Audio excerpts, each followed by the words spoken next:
ಸುದ್ದಿವಾಹಿನಿಗೆ ಸ್ವಾಗತ. ನಾನು ಎಂ ಶಿವಪ್ರಕಾಶ್. ವೀಕ್ಷಕರೇ, ಇದು ಉತ್ತರ ಕರ್ನಾಟಕದ ಜನಧನಿ. ವಿಜಯನಗರ ಜಿಲ್ಲೆ ಹೂವಿನಹಡಗಲಿ ಪಟ್ಟಣದಲ್ಲಿ ದಿವಂಗತ MP ಪ್ರಕಾಶ್ ಅವರ 14ನೇ ಪುಣ್ಯ ಸ್ಮರಣೆ ಕಾರ್ಯಕ್ರಮವನ್ನು ಆಯೋಜಿಸಲಾಗಿತ್ತು. ಅದರ ನಿಮಿತ್ತವಾಗಿ ಪಟ್ಟಣದ ಅವರ ನಿವಾಸದಲ್ಲಿ ಕುಟುಂಬ ವರ್ಗದವರು, ಅಭಿಮಾನಿಗಳು ಸೇರಿ ಅವರ ಮನೆಯಲ್ಲಿ ಅವರ 14ನೇ ಪುಣ್ಯಸ್ಮರಣೆಯ ಕಾರ್ಯಕ್ರಮದ ಪೂಜೆಯನ್ನು ನೆರವೇರಿಸಲಾಯಿತು.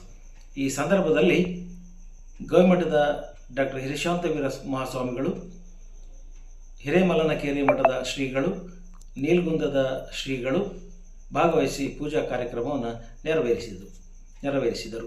ಇದೇ ಸಂದರ್ಭದಲ್ಲಿ ಪೂಜೆಯ ನಂತರ ಸಮಾಧಿಯ ಬಳಿ MP ಪ್ರಕಾಶರ 14ನೇ ಪುಣ್ಯಸ್ಮರಣೆಯ ನಿಮಿತ್ತವಾಗಿ ಪೂಜೆಯನ್ನು ನೆರವೇರಿಸಿ ಮುಖಂಡರು, ಅಭಿಮಾನಿಗಳು, ವಿದ್ಯಾರ್ಥಿಗಳು, ಶಾಲಾ ಕಾಲೇಜಿನ ಉಪನ್ಯಾಸಕರು ಈ ಕಾರ್ಯಕ್ರಮದಲ್ಲಿ ಭಾಗವಹಿಸಿ ದಿವಂಗತ MP ಪ್ರಕಾಶ್ ಅವರಿಗೆ ಪೂಜೆ ಸಲ್ಲಿಸಿ ನಮನಗಳನ್ನು ಸಲ್ಲಿಸಿದರು.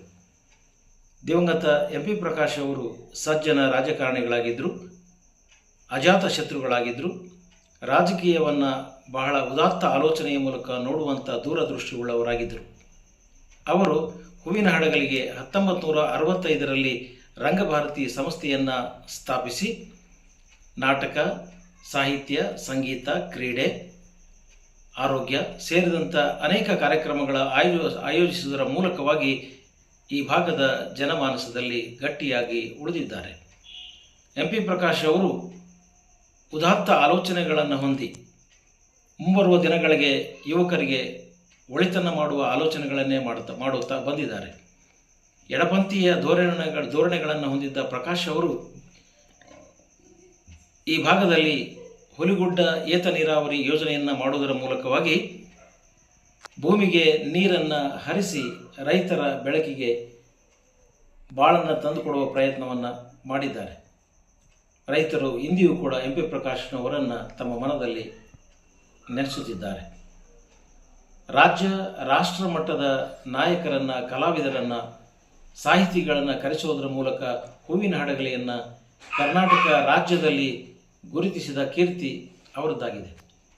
ಈ ಪುಣ್ಯಸ್ಮರಣೆಯ ಕಾರ್ಯಕ್ರಮದಲ್ಲಿ MP ಪ್ರಕಾಶ್ ಅವರ ಪುತ್ರಿಯಾದ ಶ್ರೀಮತಿ ಸುಮಾ ವಿಜಯ್, ಶ್ರೀಮತಿ ವೀಣಾ ಮಹಾಂತೇಶ್, ಡಾಕ್ಟರ್ ಮಹಾಂತೇಶ್ ಚರಂತಿಮಠ್, MP ಪ್ರಕಾಶ್ ಪ್ರತಿಷ್ಠಾನದ ಕಾರ್ಯದರ್ಶಿ ಶ್ರೀ ಶಾಂತಮೂರ್ತಿ ಬಿ ಕುಲಕರ್ಣಿಯವರು, ಮುಖಂಡರಾದ ಓದೋ ಗಂಗಪ್ಪನವರು, ಅವರ ಅಭಿಮಾನಿಗಳು, ಆಪ್ತರು ಎಲ್ಲರೂ ಸೇರಿ ಅವರ 14ನೇ ಪುಣ್ಯಸ್ಮರಣೆ ಕಾರ್ಯಕ್ರಮದಲ್ಲಿ ಭಾಗವಹಿಸಿ ಅವರಿಗೆ ನಮನಗಳನ್ನು ಸಲ್ಲಿಸಿದರು.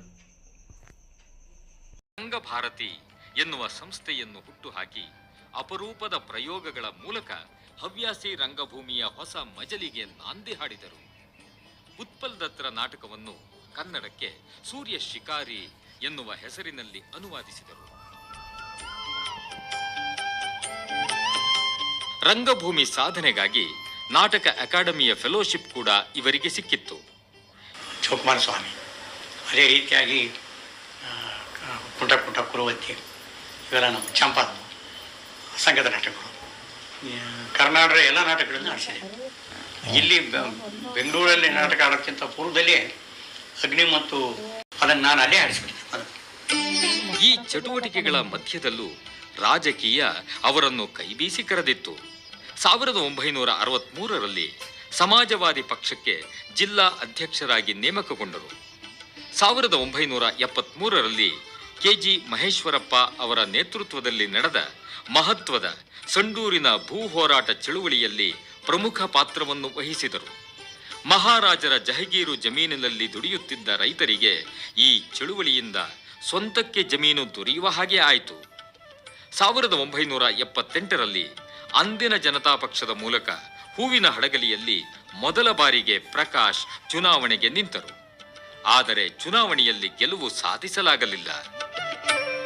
1977ರಲ್ಲಿ ಗೆಳೆಯರೊಂದಿಗೆ ಸೇರಿಕೊಂಡು ಮಹತ್ವಾಕಾಂಕ್ಷೆಯಿಂದ ಜನ ಮನ ಎನ್ನುವ ಪತ್ರಿಕೆಯನ್ನು ಆರಂಭಿಸಿದರು. 1981ರಲ್ಲಿ ಎಡವಾದಿ ಪಕ್ಷದ ನಾಯಕತ್ವದಲ್ಲಿ ಸಮುದಾಯ ಜಾಥಾವನ್ನು ಸಂಘಟಿಸಿದರು. ಮರುವರ್ಷದಲ್ಲಿ ಗೋಕಾಕ್ ಚಳುವಳಿಯಲ್ಲಿ ಬಳ್ಳಾರಿ ಜಿಲ್ಲೆಯಿಂದ ಮುಂಚೂಣಿಯಲ್ಲಿ ನಿಂತು ಕೆಲಸ ಮಾಡಿದರು.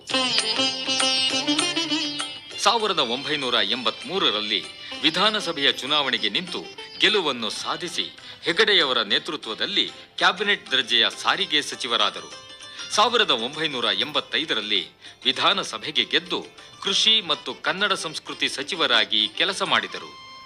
1987ರಲ್ಲಿ ಕನ್ನಡ ಸಾಂಸ್ಕೃತಿಕ ವೈಭವವನ್ನು ಸಾರುವ ಹಂಪಿ ಉತ್ಸವಕ್ಕೆ ಚಾಲನೆಯನ್ನು ನೀಡಿ ಕನ್ನಡ ಸಾಂಸ್ಕೃತಿಕ ಗತವೈಭವವನ್ನು ಸಾರುವ ಕೆಲಸ ಮಾಡುತ್ತಾರೆ.